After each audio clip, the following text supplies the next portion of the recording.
Hello and Merry Christmas, Happy Holidays to everybody. It is time for I think this is the fourth annual Christmas vlog sit down.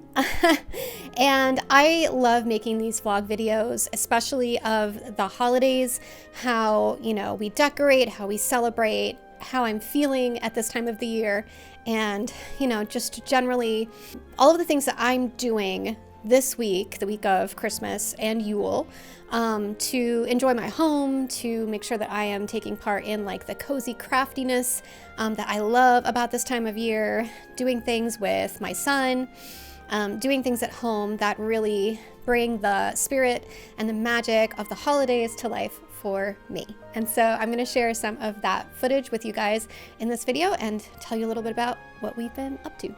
So this has been a nice couple of days. The last couple of days, I have had some beautiful main character energy moments.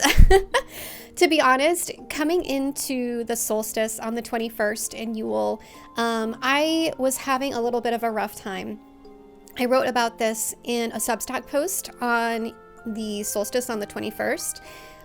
If you don't know, now you do. I've started a Substack. I've been writing on there since the end of August, I think. And I've really been enjoying Substack as a platform and as a place to share my deeper thoughts. I do love making videos for YouTube where I write and record voiceover for a script and then put together footage to kind of really help thought processes and the things that I'm talking about be translated visually as well as through my words. But writing sometimes is the best way for me to communicate and express myself. And so Substack has been a really nice way to do that. And unfortunately, going into the solstice, I was feeling the darkness, right? It's the longest day of the year. I really was kind of feeling that darkness and having a hard time being my authentic self and finding authentic joy in my life at that moment. And I really needed to sit down and write about it. And after I got it out, it felt like I was transmuting that darkness. And ever since then, I woke up and now I feel like I am more able to touch the light and feel that light inside of me. And that has allowed me to really enjoy the last couple of days getting ready for Christmas. So I've been doing some home stuff. Obviously, we decorated for Christmas, one of my favorite things. I have been loving incorporating more natural decor, more nods to Yule and the pagan traditions. As you know, if you watch me, I don't necessarily consider myself a witch or a pagan or anything like that, but I do really connect with a lot of the principles of pagan traditions. And so I like to take part in rituals and practices that help me ground myself, appreciate and use the nature around me to connect to the earth and to my environment, and to practice and cultivate gratitude for the simple things in my life and the beauty of just, simple living and simple practices for helping me ground and introduce beautiful intentions and energy into my environment. And that's why I've been really enjoying a lot of those practices recently. And so, we've been doing a bit of that as I cleaned and prepared the house for decorating and for winter. We did some rituals, which you can see in my last video that I shared about what I was doing there as a part of preparing my home for winter and kind of getting myself ready for the hibernation and the introspection of the darker months.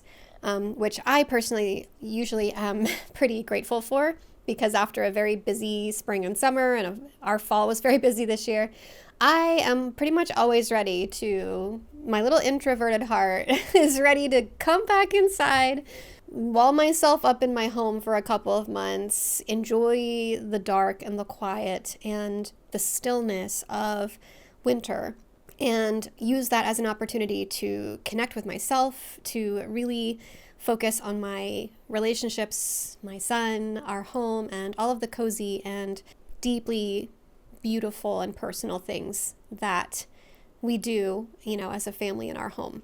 So we prepped the house. I love my decor. I love the feel of the holidays. So things like listening to holiday music, watching Christmas movies, and doing things like I had a holiday brunch here the other day with some of my friends who came over, and those type of things. It's just a lovely, lovely time to take part in traditions that connect you to the people in your life and allow you to just enjoy each other and remember why all of this matters. And it only matters because of the relationships that we have with the people around us and how lucky we are to have each other and to have that connection and the joy that we all get out of being able to lift each other up and be a part of each other's lives. And then personally, I've had the last 2 days, I've really been in my main character energy.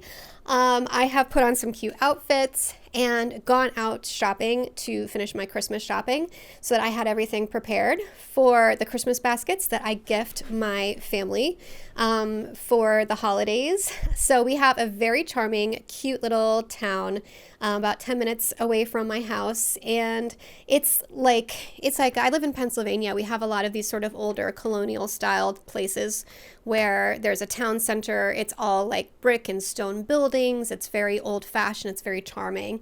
And so I had 2 really fun days taking myself out, going to the bookshops, going shopping for the little things that I was getting a couple of people, and just enjoying the general holiday decor. There were so many people out and about, just really enjoying the season. The holiday music playing everywhere, shops were serving cider and hot chocolate, and we have a really beautiful community, and it always makes me happy to go out and be a part of it. So I just had such a fun time dressing up in my holiday vest in some cute little outfits with some little boots, and just feeling, really grateful to be able to be a part of such a cute, charming little community, to have it right on my doorstep, wow, it's really incredible where we live. I feel so lucky to be here, which is great because, as a military family, we moved around a lot, and I had to live in places that I really didn't connect with or feel were, the right place for me to be a lot of the time. And so being here now, I just always have such gratitude in my heart for being able to live in such a beautiful place and be surrounded by culture and arts and a beautiful community and friends that I cherish and really adore. So I'm a lucky gal. And then as for Christmas itself, so tomorrow is Christmas. Today is Christmas Eve. And my son is with his dad this Christmas and his stepmom and his 2 little siblings at their house. And I'm so thrilled that they'll get to spend this Christmas day all together, having just a beautiful, sweet Christmas with their family. They just welcomed a new baby. And so Riker's going to get to spend his little brother's first Christmas with him, which I think is so super special. And we alternate Christmases. So this Christmas, I am actually, for the first time in like 20 years, staying home for Christmas Day in my own home and spending the day just really enjoying everything that I think is special and magical about Christmas. So celebrating Christmas my way. And I'm very excited for that. Usually I travel home for Christmas to where my family is, which is where I grew up in upstate New York. It's about 4 hours away from here. And even on a year that I didn't have Riker for Christmas, I know that my family wanted me there to celebrate with them. So rather than staying here to wait until the day after Christmas when I could travel up there with Riker, and so Riker could celebrate Christmas with them afterwards, I usually would drive up there. Well, I always drive up there, spend Christmas Day with them, drive back down to Pennsylvania, pick up Riker, and then go back. And this year, I got the blessing from my mother to stay home for Christmas Day and save myself the trip to go up there just for a day or 2 and then come back home. And I thank you, Mom. Best Christmas present ever. I haven't had a Christmas in my actual house that I lived in over 20 years. And I think if you've seen my last few Christmas vlogs, you'll probably notice that there is a particular strain of melancholy in them, because I am preparing to leave my house and spend Christmas in my parents' house, surrounded by my family. And I love my family, but there's just something about having to leave my home and not being able to wake up in my house on Christmas morning and having to spend all of my time, doing the things that everyone else wants to do for Christmas and taking part in the traditions that my parents care about and eating the meals that they want to eat. Of course, it's part of being in a family. We all make concessions for the happiness of our loved ones. And I'm usually happy to do that and just sort of sit back and say, okay, well, this Christmas isn't about me. It's about my family, and I can deal with whatever we're doing. It'll be fine. And, it's not the most important thing in the world that I have a Christmas catered to me and what I like to do and what I want to do on Christmas Day. It is really nice to have one year that I can actually do that for myself. Sometimes as a single mother, you pour a lot of yourself out in taking care of someone else. And this Christmas I see as a really wonderful opportunity to pour back into myself a little bit and to fill my cup. And so I am very much looking forward to waking up in my house tomorrow morning with my decorations and my tree and giving myself a day off of having to do anything for anyone else, and really just being cozy and comfy in my own home, watching the movies I want to watch, listening to the Christmas music that I think is best, enjoying my tea, making myself a dinner that is one of my favorite meals. I'm making one of my favorite meals for myself tomorrow night.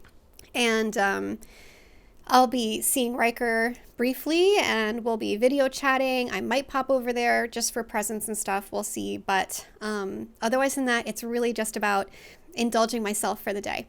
It does sound a little selfish, but I know that everyone is going to be fine. My family are going to see me the day after Christmas. We're going to have our own celebration, and they're all going to have a fine Christmas, even though I'm not with them. We'll still video chat and talk, and then I know that my son is going to be having an incredible Christmas with his dad and their family. And that makes me happier than almost anything else, just knowing that. So yeah, I know a lot of people, parents especially, would assume that it would make me really sad to not spend Christmas with my son. And of course, I love spending Christmas with my child. It's magical watching them wake up on Christmas morning and seeing presents and being excited that Santa came and opening them and, just enjoying the Christmas magic. But I've had a lot of Christmases with my son, and they're always wonderful. But for me, knowing that he's going to be having a beautiful, wonderful day with his dad and his family and his siblings, that makes me so happy on the inside. So I don't really feel sad. I feel happy and lucky that I have this type of situation that I do, where my child doesn't spend Christmas Day upset if he's not with me. I know he's happy and he's going to have an incredible day. And that's pretty special, So yeah, I'm just fine about it. I'm actually going over there tonight, and we're gonna do presents and spend a little bit of time together tonight. So I feel like I get like 3 Christmases, to be honest. So there's nothing to be upset about there.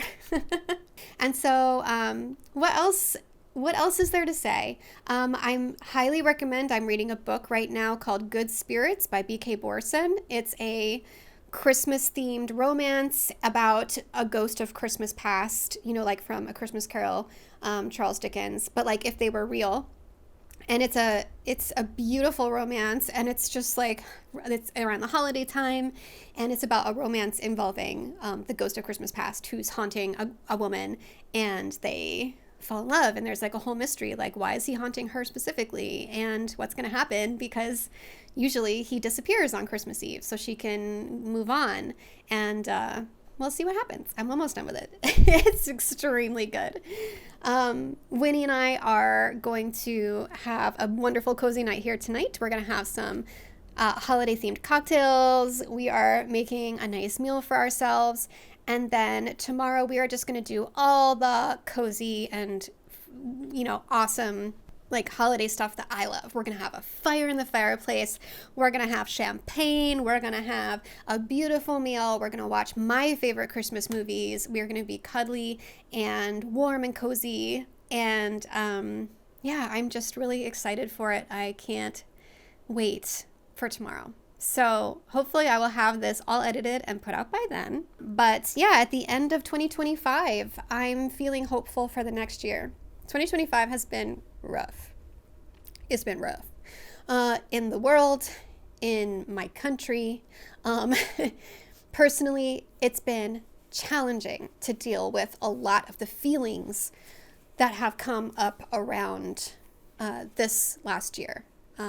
It's really hard to sort of just live your life and continue to try and pursue your goals and do the things that you love and are passionate about when the world can seem so ugly and cold and uncaring, and there's so much strife and so many people misunderstanding each other and not making the effort to try and connect, and just sort of feeding into the separation between us. It's, for an empath, a highly sensitive person like myself, it can be a lot. And there are times that I do struggle and have been struggling with that darkness and being able to access my own inner light through all of that. But we made it through, and I feel like I've learned some stuff about myself this year, which is extremely important. I got diagnosed with ADHD this year, a really big puzzle piece to help me continue to figure out the mosaic of Jenny and all of the things that Jenny needs in order to be her most authentic self, to help me figure out a life that is going to be aligned and cohesive and supportive of what I need in order to do what I want to do with myself, and to continue to try and help people and make the world a better place and create things that I hope inspire and make people feel better about life. And so it's all a part of helping, us grow and learn so that we can be better in the future. And so I feel like all of the things that I've gone through this year and the things that I've learned and the things that I've done are all helping me to put together a better plan for 2026 for me personally, so that I can write a better story this year. So 2026, I will be working on editing and publishing my novel that I finished earlier this year. I will be continuing to write on Substack. I will link my Solstice Day post for you below. I will also link my New Year's intention setting and reflection practices Notion template down below. This is a really important part of how I prepare for the next year, so I'll be doing that sometime between Christmas and New Year's. It's a very detailed Notion template that will help you reflect on the year that just passed and think about deeply how you want to spend the year to come and set some intentions and goals for the coming year. It's very helpful for me. I do it every year, and now I have the template available for other people to use as well. So yeah, I think I'm really hoping that 2026 is going to lead to some really positive changes for me and a lot of progress in places that I feel like I've been a little bit stagnant, and I'm ready to expand into, So yeah, we'll see how that goes. But for now, this is the last you will see of me in 2025. I will see you all again in 2026. I hope you've enjoyed the vlog and spending some time with my family this holiday season. And I hope you all are happy and healthy and have a wonderful holiday and a wonderful end to 2025. Let us welcome the new year with hope and kindness and gratitude. And I will see you all in 2026.